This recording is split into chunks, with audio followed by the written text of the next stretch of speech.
Hey, my people. This is Hope Dance with Hope More. I'm sorry I shouldn't have left you without a new spot to step to. My 11:11 a.m. aims have been a little off lately, but that's okay. My heart was in the right place. I was actually available, but I would be lying to tell you that this particular segment as a part of my Happy New Year, July 1st fiscal New Year has been actually the most difficult, not just to prepare for, but to decide how to proceed. So I want you to come on. I'm going to be sharing and just come on and click because I'm telling you that during this Happy New Year, July 1st focus, I said it's like, our fiscal new year, right? We know that from your businesses and jobs that for a lot of people, July 1st is their new fiscal year. But I also am celebrating spiritually and emotionally and relationally. But come on now, fiscal is where the whole concept really started. So I feel, let me tell you, first of all, disclaimer, the least qualified, can I say least, the least qualified to do and discuss fiscal new year or the idea of what resolution to make. So I just think it's so great that in the first 7 days of July, that the fiscal time that we talk about is the last day. Now, today is blackout, Blackout Tuesday, 7/7/2020. And just for those of you who don't know what that is, I'm going to play a little portion of a newscast that explains what blackout is today and how and what does that have to do with money. Okay. So tag a friend, share, like, tag a friend, share, like, tag a friend, share, like, and I will be back soon. Okay. Okay.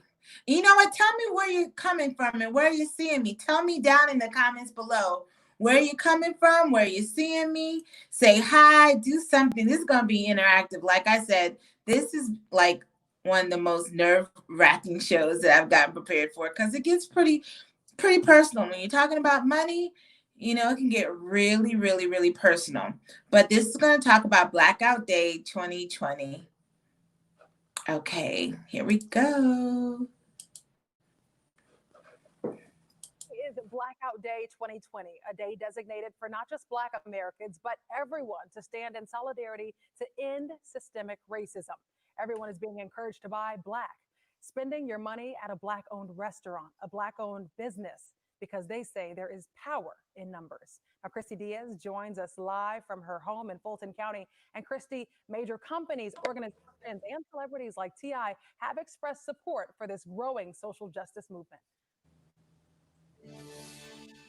Right, and we will see a post from Ti in just a moment. He started talking about this about a month ago, trying to gear up support for this movement and for this day. The idea of this day is to spend nothing for just one day. But if you must go buy something, then buy from a Black owned business. The movement is coming on the heels of protests against police brutality and systemic racism. Today, trying to translate that into buying power, trying to unite in a language the economy understands, which is dollars. And according to the movement's website, Black people alone account for an estimated $1.2 trillion or more annually. So here's what rapper T.I. posted on Instagram about a month ago. He said this is a call to action, saying we have $3.9 trillion in spending power. And then he breaks it down even further and says that's how much it's going to cost each time a person of color gets shot. Now, Chrissy also reacting online. She tweeted a reminder to people as well about a week ago saying, hold your wallets.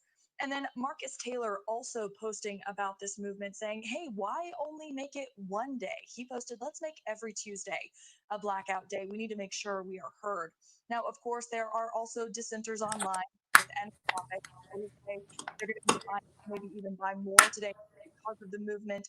But we want to know where you stand, how you plan to treat today, what you're going to do with your buying power. So join that conversation with hashtag morning.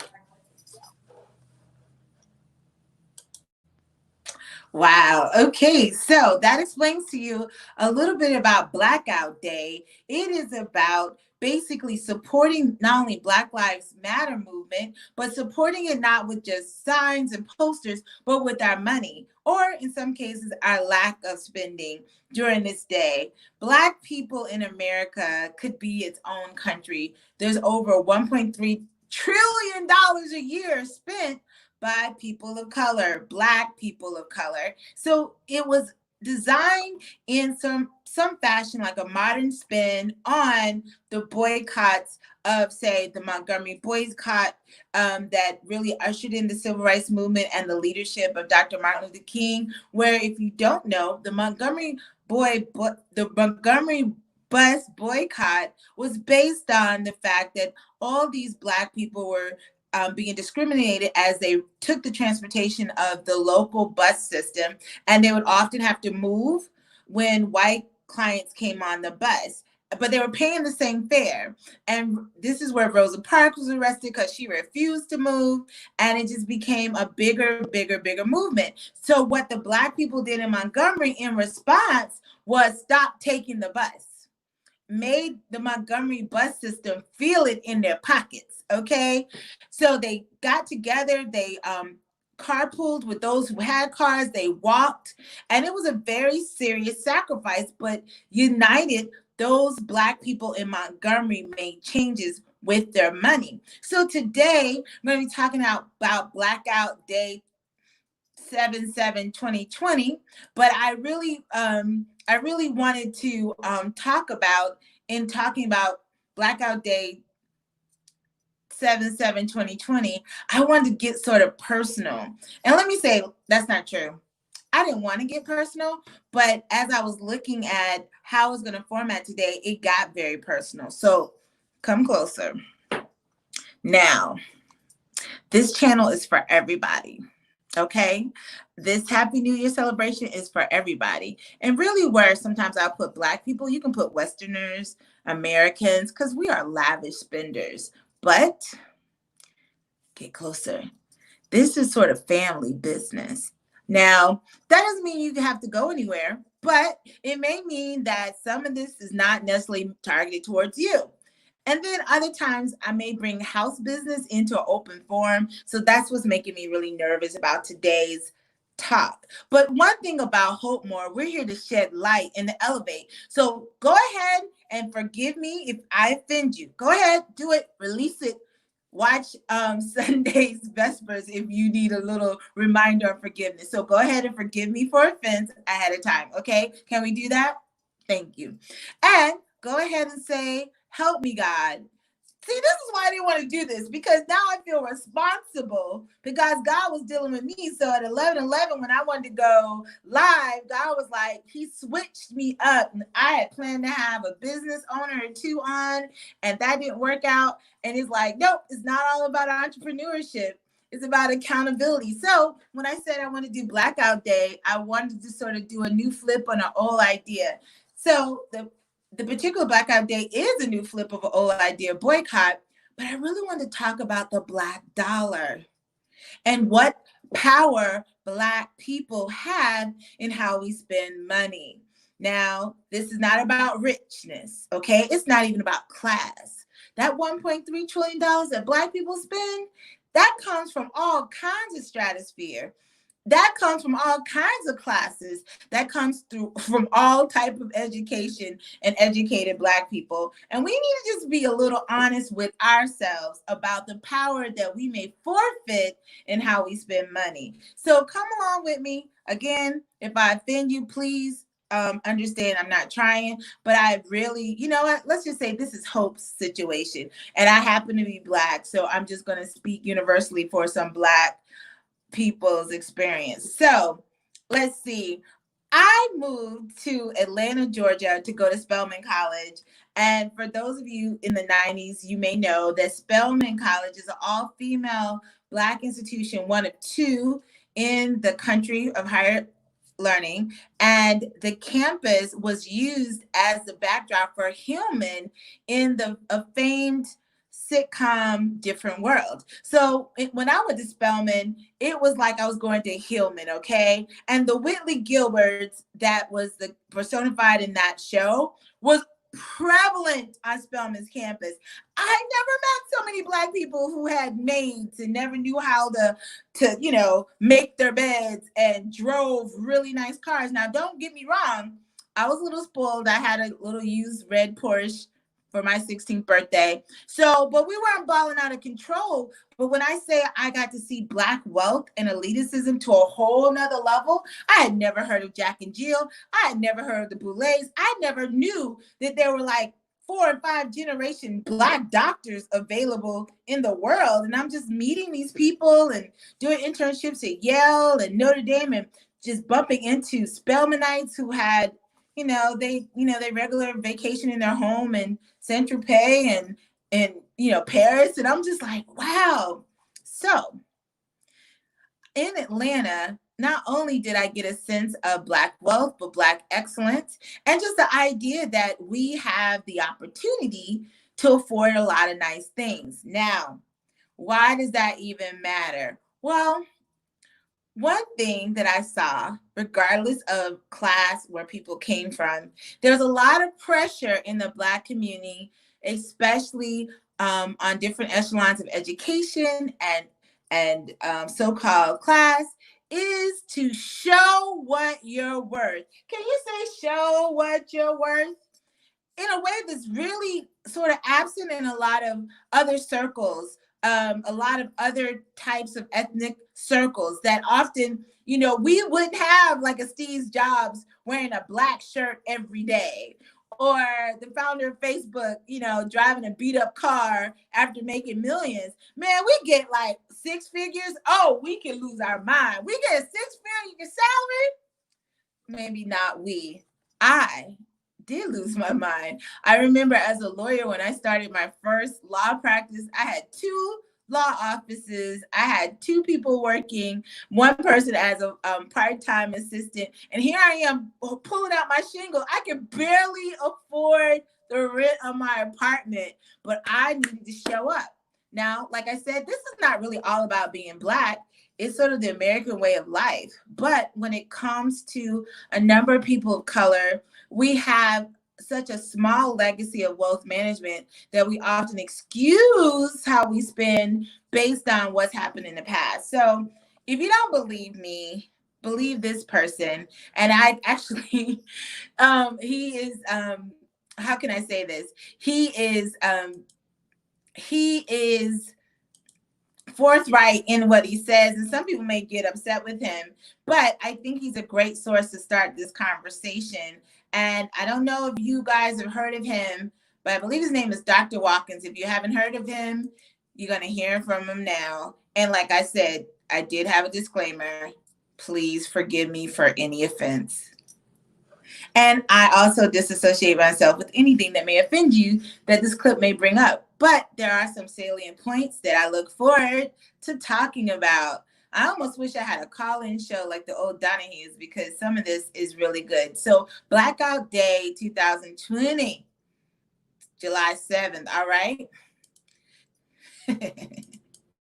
Whoa, wait. Gotta get off. I did it wrong. That's okay.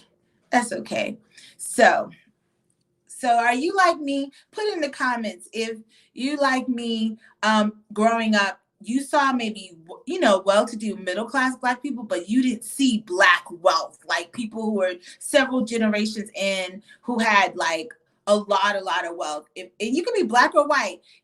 Were you like me that didn't see a lot of wealthy people that like every day, not the people on television, but just in the sense of every day? And if you went to a HBCU in particular, you probably did see it, because what people don't often know is that the top Black CEOs of the country, most of them all went at one point either in high school or grade school or college to a homogenous type school setting, because just like most women CEOs went to all female college or high school or boarding school, because you get to, as a minority, be in positions of power more readily, and it just helps affirm that you're very capable, and you can do it in an atmosphere where there may be issues going on, but the one issue that's not going on is if someone's doing something or holding something back from you because of your color, or in the case of Black females, your gender. Okay, I'm gonna get better at this, but The most reliable way for you to potentially double 20 times your we're money gonna let that with play no out. future stocks without having Okay. to worry about Well, what direction goes I don't next. know how to make this go any faster, It'll still work, but even this if the entire particular market thing is definitely tanks worth again. it. And if you click Thank you this for your ad, forgiveness for my What's going on, production. everyone? Let me stop that. All right. All right. Okay, great. Great, great, great. Let's get into it. Today we are Yes. being joined by Dr. Boyce Watkins. We are very happy for him to join us on our platform. Dr. Watkins, thank you for joining us and welcome to the program. Absolutely, brother. It's my pleasure to be here, and I love the advice show. I appreciate you guys inviting me on. Thank you. Well, we wanted to, since you are a financial guru within our community, and we need to pick your brain on some things today in the area of finance. So most people see the title. We have a $1 trillion buying power, but in the Black community, we don't benefit from it at all. Why is that? Because black people are very good at giving their money away. We love supporting our masters, former masters. It's a habit, it's a tradition that we've had for hundreds of years. And to put it more simply, people don't understand the power of money. We have not been trained to understand what money really is. Money is actually capital. Capital is something that is supposed to be used to help you make more money. Meaning, for example, if I take my money and I buy a building and some trucks in a factory, I'm not buying it so I can just live in the factory. I'm buying it so I can use the factory to make money, right? Or even if I buy a cow, I buy the cow so I can get the milk and sell the milk. Well, that's what money is. Money's supposed to be a form of capital that helps you make more money over the long term. It's not supposed to be a form of consumption. Consumption is when you get the money and you say, okay, now I can make even more trips to the mall. The worst examples I could think of, man, are cases of like athletes who've never been trained on financial literacy, who will literally earn $100 million over, say, a 10, 12 year period, and will just engage in extravagant amounts of spending that just don't make any sense. And what they don't understand is that when you have that kind of capital on that level, like somebody gives you $100 million, you can turn that into a billion in a generation by putting it in the right place. So just reframing how we think about money can be huge in terms of changing the game for us a generation or two from now. Now, let me ask you, it's something that I've said, many times before.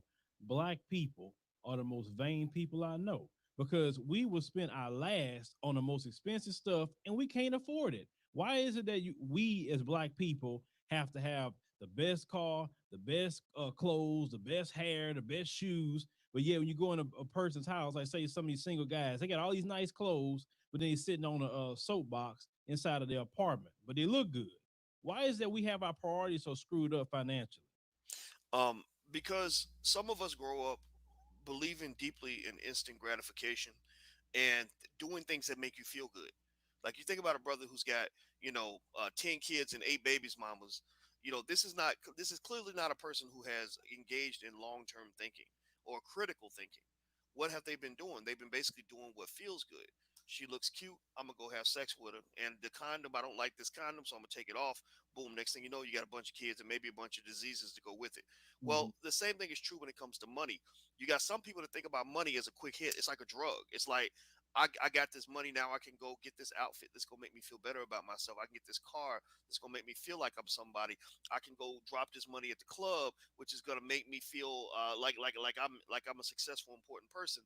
And a lot of that really is built on not just the instant gratification component, but also low self esteem.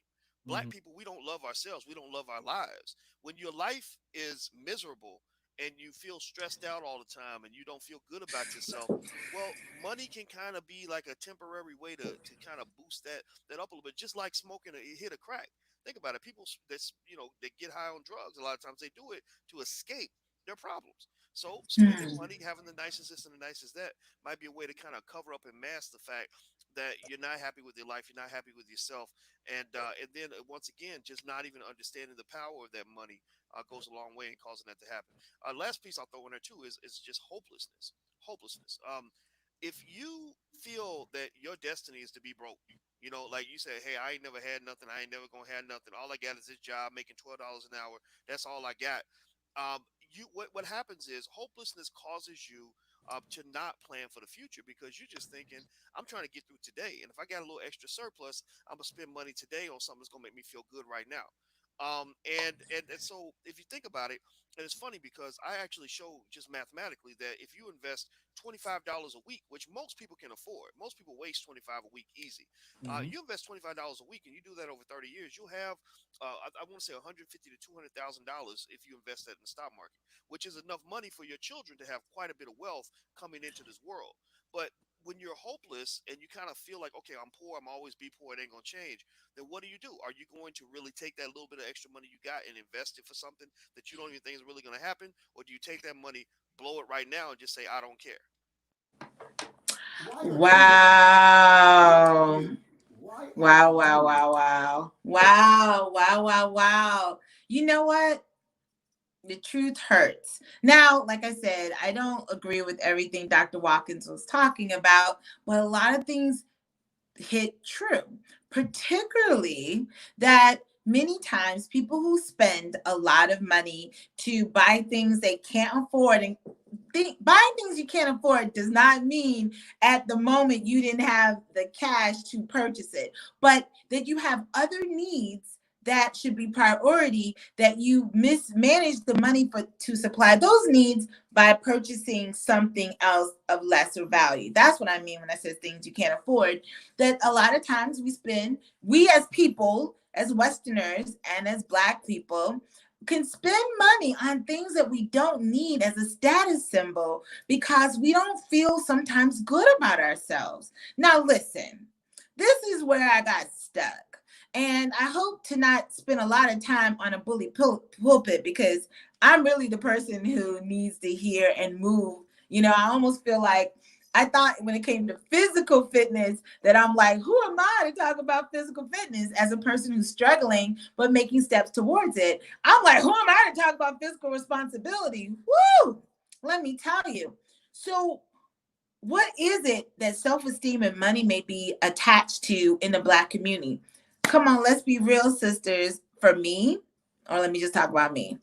I was like, Lord, when I think about how much money I have spent in weaves. No, let me not even think about in a totality of life, but in 10 years, especially when I sang in a gospel group called Destiny Praise, shout out Destiny Praise, in Atlanta, Georgia. I mean, Marie France was my hairstylist and she is superb. Superb, okay? My weaves, 22 inches, 26 inches, curly, straight. In that time, I'm almost, I know I could have easily a down payment on a 3-story house. My installation costs $375. On average, the hair that I bought costs $375 to $400. So you're talking about $750 to $800 and you haven't even walked out the door yet. And I did it for 10 years. Now, thankfully, I had some subsidy because I was a managed person and a part of a gospel group. But when I think about how much I spent on my hair to keep up, what I think about, and this is like why this is such a hard topic for me, if I'm honest, I was very conscientious that in this worship group, like praise and worship, God is our center group, I was the largest female and the largest person on the team. And I did not want to look less than. So I would often spend more money on my hair, not just during the concert touring season, but all the time.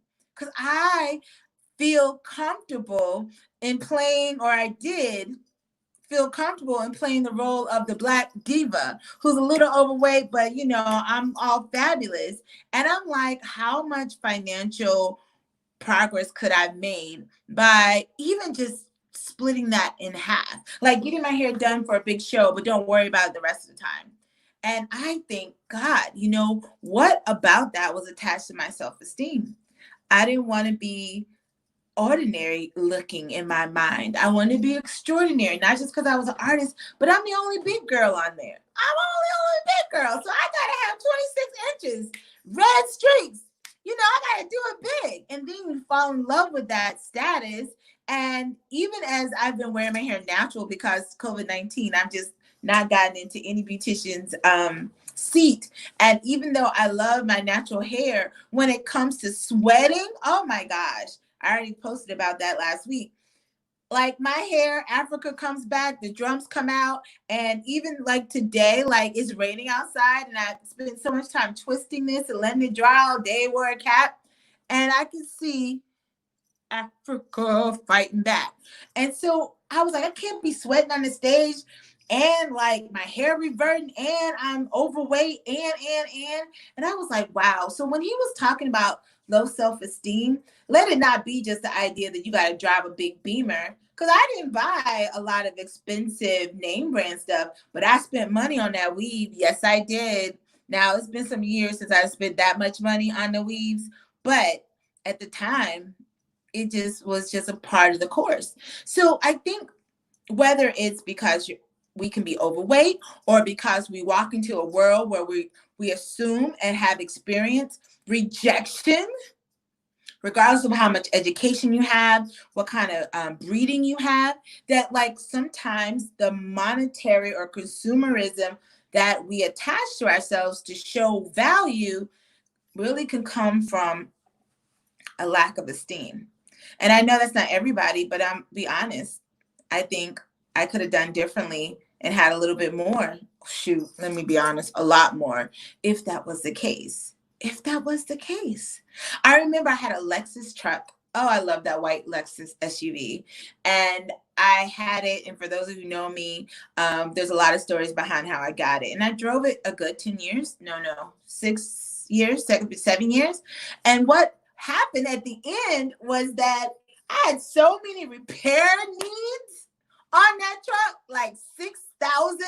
When the air condition fell out, I was like, I'm sorry. So I went and traded that bad boy in and got a Toyota. Yes, a Toyota Camry. Never forget it. My first time ever buying completely my own car, because usually my dad, he'll get the car, I'll make the payments or whatever. But I drove up to my brother's wedding. I will never forget it. I drove to my brother's wedding in 2015, and my parents were like, wow, you bought a car, a Toyota. And even to this day, do you know, people say to me, what happened to your Lexus? Oh, I thought you were still driving the Lexus. Oh, you know, the Lexus. Man, this is so raw for me right now. I almost rather tell you how much I weigh than to have this discussion. I'm so serious. You're a lawyer. I know you're driving a Lexus. What new Lexus do you have?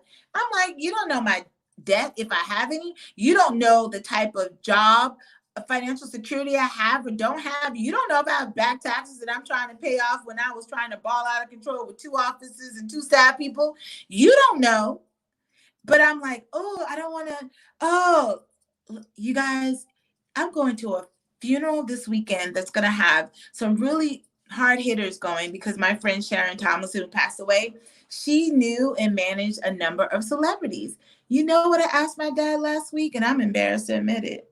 And I already decided that I wasn't going to go that way. But I did ask him, hey, can I borrow your Lexus to take to Atlanta? He didn't say yes or no. And I know my dad, I can get whatever I want.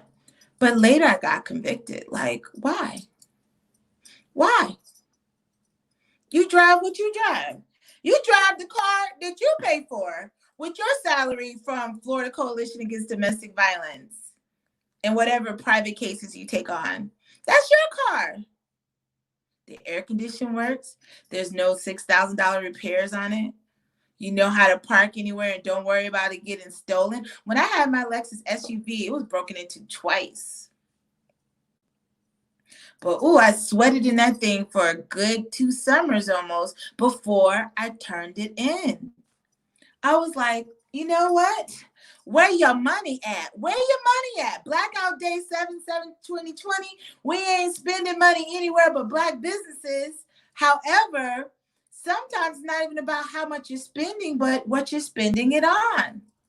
I agree. The dollar, we need to keep the dollar in the Black community more, because supposedly the dollar doesn't even make it a whole full way around one time. Usually only $1 supposedly, and I don't know what that equation is, but that a Black dollar doesn't even stay in the community one purchase. So this is about like empowerment. So that's why I said this is sort of like not for everybody, but the same thing could be true for you, regardless of your color. Do you sort of put your self-esteem into what you buy, and then find yourself buying things that you can't afford or things that rob you of financial security? Let me talk about another thing since I'm at it. So I thought what was so great about Dr. Watkins, and I wanted to show that video because he was so honest with it, right? We don't think, and this is not me necessarily, but it is me. Oh, God. I feel like having revival right now.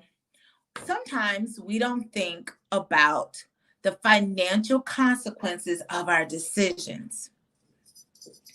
His example, Dr. Watkins, was somebody that had a bunch of children and a lot of baby mamas. So they don't think about the fact that they're going to go sleep with someone that they barely know without a condom. They don't think of the consequences. That's financial consequences. The feminization of poverty is so real when it comes to single motherhood in the Black community and in all communities.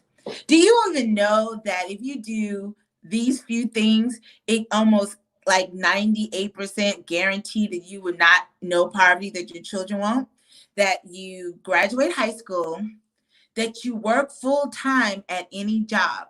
So it's not saying like, a non-minimum wage job, but you work full-time hours. You do not, you do not, I don't know is it that you don't have a child until after 21, or you don't get married until after 21, and maybe both of those things. To get married, wait till you get married to have a baby, and then it guarantees you most likely that you'll enter into the middle class after a certain amount of time. So nothing said go get a college degree. In fact, unless you got a really high paying job, that just saddles you with debt. But those simple steps can help you understand your consequences. Graduating high school and not having a baby until after you're 21, and getting married or having a full-time job, that's not rocket science. That's working at McDonald's. So I'm always talking about legal, the consequences of our decision. Let me tell you, I'm having to come up with the idea that buying groceries instead of eating out at fast foods is more expensive. But the cost of the things that I can have in the future, because my health doesn't have to be riddled with insulin dependence or whatever else comes with it, I save money, right? I save money from the sickness I won't have. Do you know? Oh man, I feel like this is confession time. Let me get on to my next video. But there are certain annuities and investments, like my dad, bless his heart, blue collar worker. I'll tell you his story in a second. I'm meeting with a financial broker who wants to get me into one of these like annuity investments, which is so great because that's how a lot of people live, doing very well for themselves after 60. They are not just waiting on Social Security. No, that pays for nothing. They have these annuities that pay out, and it's sort of like insurance, but not. And but unlike insurance, it can be inherited, blah, blah, blah. So I found out that I'm not qualified because I still take insulin. So how is my decisions about how I have been eating, how I haven't been controlling in the past, because I've been controlling it lately, my diabetes through what I eat. That's the only reason why I'm actually hurting myself from being able to financially prosper in a way that can be maximized right now with very little money in compared to what I can have in the future. And I'm like, God, so when he said that, it's easy to talk about that man who has 5 baby mamas consequently owing a bunch of child support and those children not having enough financial support to do well, and that woman needing support and not having the ability to do what she can for her children because she is split through all these non-support situations with men. It's easy to point to them and say, you're not thinking about the financial consequences. But it's harder to point to myself and be like, my eating affects my financial consequences. So when I say where your money at, I know that's that's not correct English, and it ends a question with or a sentence with a preposition. But that's how I had to talk to myself. Where your money at? Let's talk about hopelessness real quick. When anybody feels hopeless, then they can overspend. You know what? One of the signs that someone may be suicidal, right, is that they start giving stuff away, big ticket items. You have a teenager who's giving away their PlayStation, they're giving away their favorite jacket. It doesn't mean that they're going to kill themselves, but there may be some hopelessness there that they don't plan to stick around. So the trauma, the rejection, the societal anguish of so many Black people, and this is an explanation, not an excuse, can often cause a hopelessness that makes it seem like buying bottles of Cristal for thousands of dollars a bottle is just living life. Because tomorrow you don't know if a police officer is going to have his knee on your neck for 9 minutes and kill you. And what I think is so amazing is that the proliferation of these images on media and on our social media and our sharing, it only reinforced the idea sometimes that Black people's lives not only don't matter, but we're hopeless. So we might as well get it popping while we can. You only live once, right? But when you're thinking about providing for your children and your children's children, that $1,000 bottle of Cristal, you're looking at how that could be $20,000 for a trust fund. Whew. I tell you, Blackout Day 7/2020 for me, although I will discuss real quick at the end about supporting Black businesses, I need to support my business. No, I'm not talking about my law firm. I'm talking about Sharita Hope Demps LLC. I'm talking about my present and future finances. I need to support my business. Where is my dollar being invested that I can see it beyond this great meal? Ooh, I laugh at my dad. He does not pay over $1 for a burger. And when I tell you he is hurt when I go to buy anything that he has a coupon for.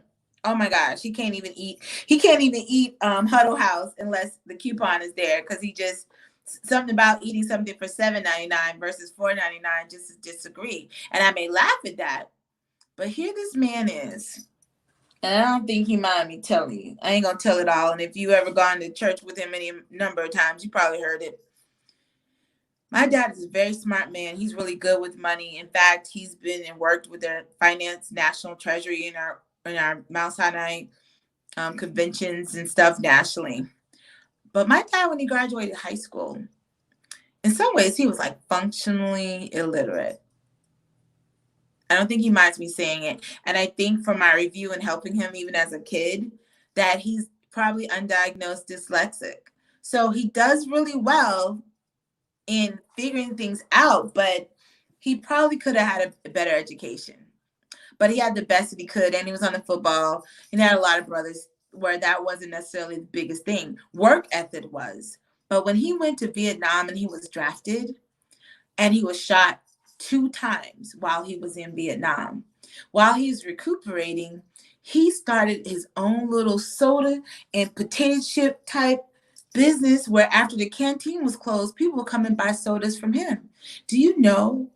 And people would buy sodas and potato chips from him, but he would never hardly buy any food from anywhere except for what the government gave him. He saved so much money that not only was he sending money home, but he had enough to buy land and start building a home. And then his first job here at Buckeye, which is like the biggest employer at the time, and Buckeye was run by Procter and Gamble at the time. He was one of the first blacks to be hired in that section he was in that dealt with forestry and mechanics. And at first, I didn't even understand that he was being treated like the janitor. Like he had access to different things, but he would be told to clean the break room and the bathroom that he wasn't allowed to even use. But you know what? Instead of just getting upset and quitting, he knew it was a jumping part. And the things he didn't understand, he would ask questions. And one question he asked is, what's these stock options? Because, even the people who are janitors at corporations, they can get stock options. He didn't know nothing about no stocks. But he's like, yeah, I want some of that. I want some of that. I want some of that. Yeah. And then he bought stocks and never liquidated them. He would take the dividends and reinvest in stocks. So here's this 20-something-year-old man who never knew anything about stocks, was listening in as he was cleaning up those who did know something. And now this man at 75 years old, we may want for a lot of things, but money, we don't. Can I say, without seeming like bragging, I think the last, I don't know what year in 1990, that maybe 1980s was the last time my parents bought a vehicle without paying totally cash for it. And they drive really nice vehicles. Lexuses for at least the last 12 years. High end. And he's saying, I can do this, Hope, because I don't spend more than $1 on a hamburger. See, you buy those expensive hamburgers, but you ain't got a pot to pee in or what? We're going to throw them at them. So I say all that to say, I came from a legacy of financial responsibility, but I got caught up. And a part of me, even being back in Perry, Florida, after working in Atlanta, Georgia, I'm amazed that like my income almost like went to 50% of what I was making in Atlanta. Why do I have more money now? Because spending is different. The cost of living is different. Hey, I bought a fixer-upper at an auction and I have no mortgage. Man, how is it saving $1,100 to $1,200 a month? Wow, that I don't have to spend. That's really big. So everything has consequences, right? With the rest of my time, thank you guys for tuning in. And like I said, I asked you to forgive me already if you feel hopeless. Don't feel hopeless. Invest in yourself. Now, Blackout Day 7/7/2020. One of the things that it encourages you to do, especially if you're a person of color, is to not purchase anything outside of Black businesses. Actually, they really want you to purchase nothing, so the economy has an effect. Because T.I. and different people like, if we did this, then the economy could shut down. I don't know if that's going to be the case, but it should make an impact. And you may become more conscientious of how much you spend every day that you don't have to spend, right? You can make a sandwich. You don't have to go grab one from Subway. And then they say if you spend in a Black business. So I encourage everyone, regardless of your color, today support a Black business. Now, I tried to get one of those Black business persons in my town to come, especially one that's a friend of mine, but she wasn't able to make it. We'll talk about that later. And I may butcher these up, but we have so many Black businesses in Perry. And what I love is that I see all kinds of people, ethnicities supporting these businesses. Last week, I talked about Rosie Hair Salon, or 2 weeks ago, I celebrated them during the week of Juneteenth. That's a Black-owned hair care business right here in Perry, Florida. You don't have to drive to Gainesville and Tallahassee. We have the Soul Food Spot, that, like every restaurant, has had different fluctuating hours because of COVID-19, but that's Black owned by the Jays, wonderful couple, and next door in the Jefferson, a wonderful event space owned by a Black couple. I love that, Black love. the J's, the Jefferson and the Soul Food spot. Love that. So, okay, so what other Black businesses? Everybody in the Black community has no problem giving money to their hairstylist and barbershop. That's a really good thing to give to. But, and I hate to say that I don't know the names of all of them. And I was trying to get a list because there was a list that I had earlier that I have lost. But please check back on Hope More later today. Hopefully I can post, because there's way more Black businesses or Black owned businesses in Perry, Florida that I realized. There's catering companies. There's some sort of spa salons. Now, because of COVID-19, a lot of people are functioning differently, but get online. Hey, everybody can buy a Black product online. And I shouldn't say Black product, Black owned, because you'll be surprised at how many organizations and businesses that are tailored towards Black audiences and Black products are not Black owned. So get online, buy something from a Black owned business, support them, regardless of your color. It's good to spread that money around. So I have so many I can say, but I feel like this has been confessional time. I'm praying for God to show me where my money's at. My last point tonight, today, and forever is, again, looking at Sharita Hope Dems LLC. Yeah, my first name is Sharita. Means charity in Spanish. Charity Hope. Is that I'm looking at where my money be going that I don't account for. I can be the worst at checking my monthly statements. But recently, not only was I checking them, but I saw that I was spending, I'm not even going to admit how much money every month with old subscriptions that I don't use, services that I've stopped basically being able to access when I left Atlanta, additional cell lines for pads that haven't been functioning for over 2 years, like crazy stuff. So I'm going now to different vendors and saying, hey, can I get a refund at least up to a year because that service I didn't use, or a website that you get on the first 7 days or 14 days are free and you forget to go back and cancel. Yeah, those things. I suggest look at where your money's leaking out that you may not notice because it's only $5.99, $10.99, and shore those things up. And whatever that amount is, why don't you either donate it to a good cause and or save it? Because every little bit happens. Did you hear that man say if you save $25 a week, $25 a week, it can change your financial situation. So on this Blackout Day, 7/7/2020, I'm saying, come on, people, let's do better. When I hear that statistically, the average Black woman in America assets is $5, the valued at $5. So that's them. That is placing your debt ratio with your, asset ratio. That literally the debt is so consuming that literally leaves us on average $5. I got to do better. You may not have to do better, but I need to do better because I want to have money for my children and children's children. I don't have a child to speak of, but I got some nieces and nephews. And hopefully one day I'll have my own children to leave money to. Because if you have hope, you want to leave money to that generation after you. You know how a lot of places get up, right? Or a lot of groups and ethnicities elevate financially. They have a generation that'll come in and they'll do a lot of the hard work, and then their next generation has it easier. Can you make it easier? Can you leave your child money after your death? Can you buy their first house so they're not, encumbered for the rest of their life? Can your children go to college without taking on a 6-figure debt that'll have them encumbered for the rest of their life?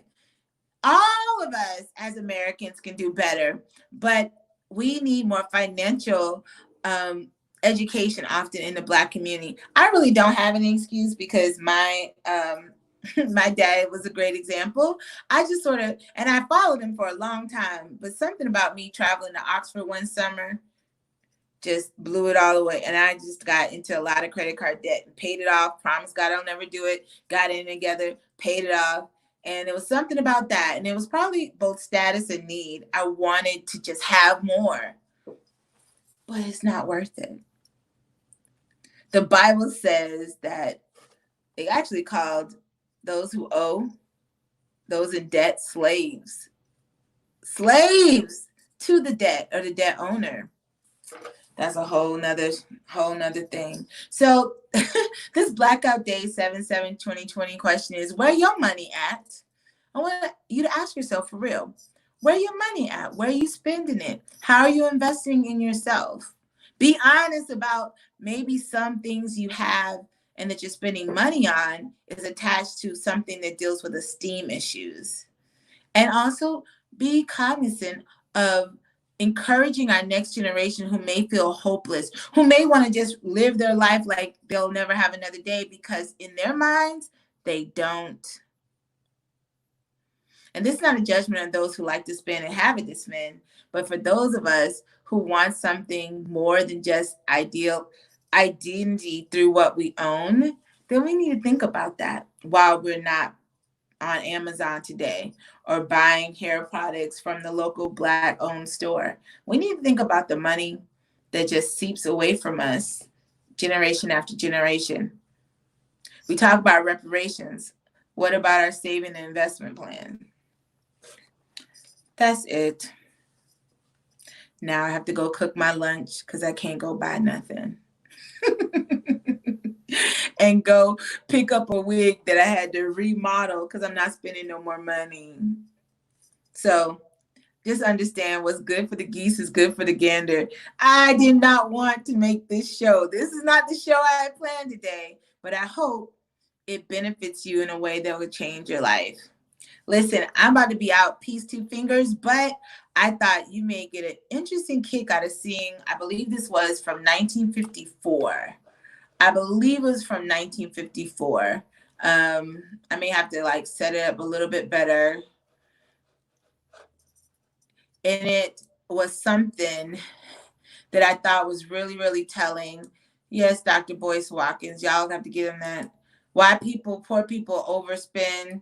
That's a good one too. Ooh, I hope I can find this real quick. Y'all be patient with me. And maybe I'll just add this at the end. The secret of selling the Negro. Now, this was a part I believe is I'm not your Negro. But when I tell you, this is convicting. I'm going to fade out and maybe just post it mostly later. But this is some interesting stuff. Let me make sure the volume is, because sometimes I'm not good with the volume. All right, let me share this. You'll be surprised at how many things still work with how you sell to Negroes, which is Black, African American, people of color, swagged out style. But it's very, very telling. And this was 1954, and we're in 2020. Instead of getting offended, let's maybe learn from it. I love you guys, and I mean it. I so do. I just want us to win. And I want us to take back power that we claim has been taken from us or that we don't have. 1.3 trillion, there's some countries that don't have that as a budget. This is Hope Dents, and I'm your host with Hope Moore.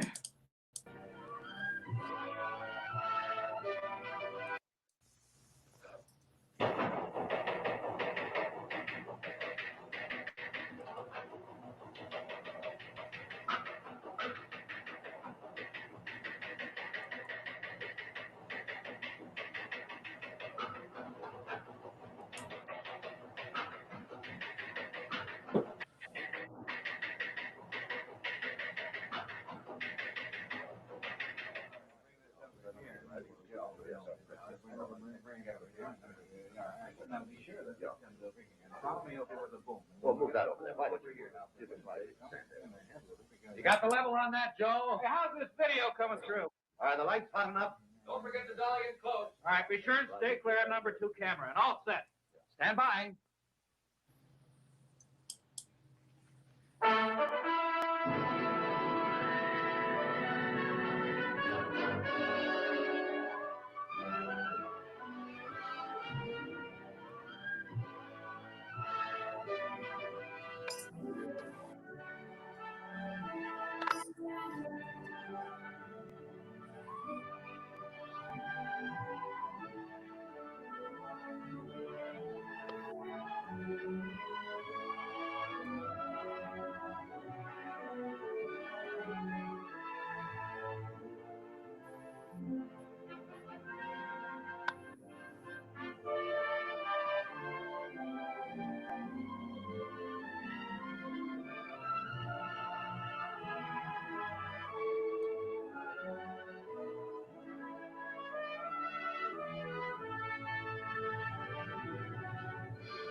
Hello, I'm Bob Trout. I've got a story here that I think is big, really big, because it's bound to have a terrific impact on business. I'm talking about a new market, a big new market, millions upon millions of new prospects with $15 billion to spend. That's right, I said $15 billion. That's a lot of money, isn't it? The surprising thing is that it's a fresh market, still full of opportunities. It grew up so fast, got so big in a hurry, that few of us realize its scope. Now, these days, nobody's likely to pass up chances to sell. And yet right here in our own front yard, there's a neglected market. There's money waiting to be spent. To get the story of this market, to be able to tell you the secret of selling the Negro, we did a lot of digging. We talked to leading businessmen, the customers, and the salesmen. We went to Washington, D.C. We set up cameras and other key points around the nation. And out of this all, there emerged a story, the story of a new market.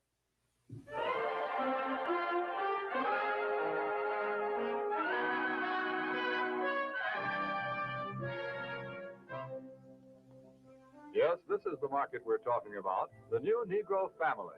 Their name is Wells or Wilson, Smith or Brown or Alexander or Breen. They live in Chicago, in Atlanta or New York, in Detroit, St. Louis, Los Angeles, any one of 1,000 cities and towns. All over the country, families such as this are enjoying new prosperity. They have new interests, new standards of living, a buying power they've never enjoyed before. They're good prospects for practically all types of goods and services. All too often, though, they're overlooked prospects. Why? Because of some good, valid reason?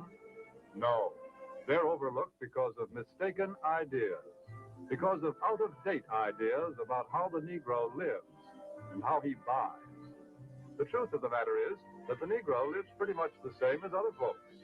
He buys pretty much the same way, too. But just the same, a lot of old doubts and opinions keep cropping up over and over again. Oh, I don't like to do business with Negroes. They're drifters. You can't keep track of them. Yes, although a lot of people think that way, the truth is that 1 out of every 3 Negro families living in cities today owns its own home.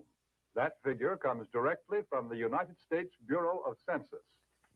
Maybe so, but Negroes are poor credit risks. Not more of a credit risk than any other group. Actually, the Negro homebuyer meets his payments faithfully, often more faithfully than other race groups in the same economic level. That's the information we got from people who ought to know, the National Association of Real Estate Boards. Well, maybe, but I've always heard that Negroes buy shoddy, poor quality merchandise. No, it's just the other way around. According to leading researchers, in proportion to population and income, Negroes buy more quality products than any other comparable United States group. You see, there are a lot of confused notions about the Negro customer. But when you dig right down and find out about them, they just don't hold water. Negroes own homes. They meet their payments faithfully. They buy good brands of merchandise. So why let a lot of old-fashioned ideas hurt profits? Take a look at the real facts. Here in Washington, D.C., the nation's capital, some amazing facts and figures about this new market have been uncovered. For a first-hand report, we would like to take you directly to the United States Department of Commerce to hear this story from the Secretary of Commerce himself. Here is the Honorable Sinclair Weeks, the Secretary of Commerce of the United States. In the Department of Commerce, we are constantly alert to trends that mean a healthier national economy, better business for the nation as a whole. Recently, we have been interested in a rising young market, one that represents a huge potential for goods and services. I'm referring to the new Negro market. The tremendous buying power of this group is backed, of course, by an increased earning power. The average Negro family's income is at a record high. In fact, since 1939, it has increased more than the average income of all other Americans. Just take a look at a few figures. An official Department of Commerce report shows that at least 1/3 of the Negroes living in cities earn from $2,000 to $5,000 a year. Today, the average Negro wage earner brings home a paycheck 4 times larger than the one he collected in 1939. As a whole, the Negro market has a total income of about $15 billion every year. And after taxes, Negro families still have many billions of dollars to spend. Here is a buying power that cannot help but have a tremendous effect on our national economy and on business prosperity in general. When these dollars are spent for a wide range of goods, services, and employment, business everywhere is bound to feel the impact. This new buying power has resulted in a class Negro market, a profitable, above-average income group of consumers. For example, the nation's largest newspaper and magazine research organization, Daniel Starch and Staff, reports these significant figures. More than 51% of the readers of Ebony magazine have a record player in their homes. Almost 64% own a television set. And almost 78% enjoy the convenience of an electric refrigerator. It is also a fact, and this is from the magazine The Food Field Reporter, that Negroes spend almost $3 billion a year for food alone. Per capita, they buy more cosmetics, drugs, and toiletries than anyone else in the country. And their children are better educated, too, because since 1930, enrollment in Negro colleges is up 2,500%. But really, to recognize the importance of this class Negro market, we must realize that something has been happening economically in our country. People are on the move. The population is shifting. The makeup of metropolitan populations today is different than it was just a few short years ago. To give you a better idea of what we mean, we set up several cameras, candid cameras, in a number of shopping locations. Take a look at these shoppers.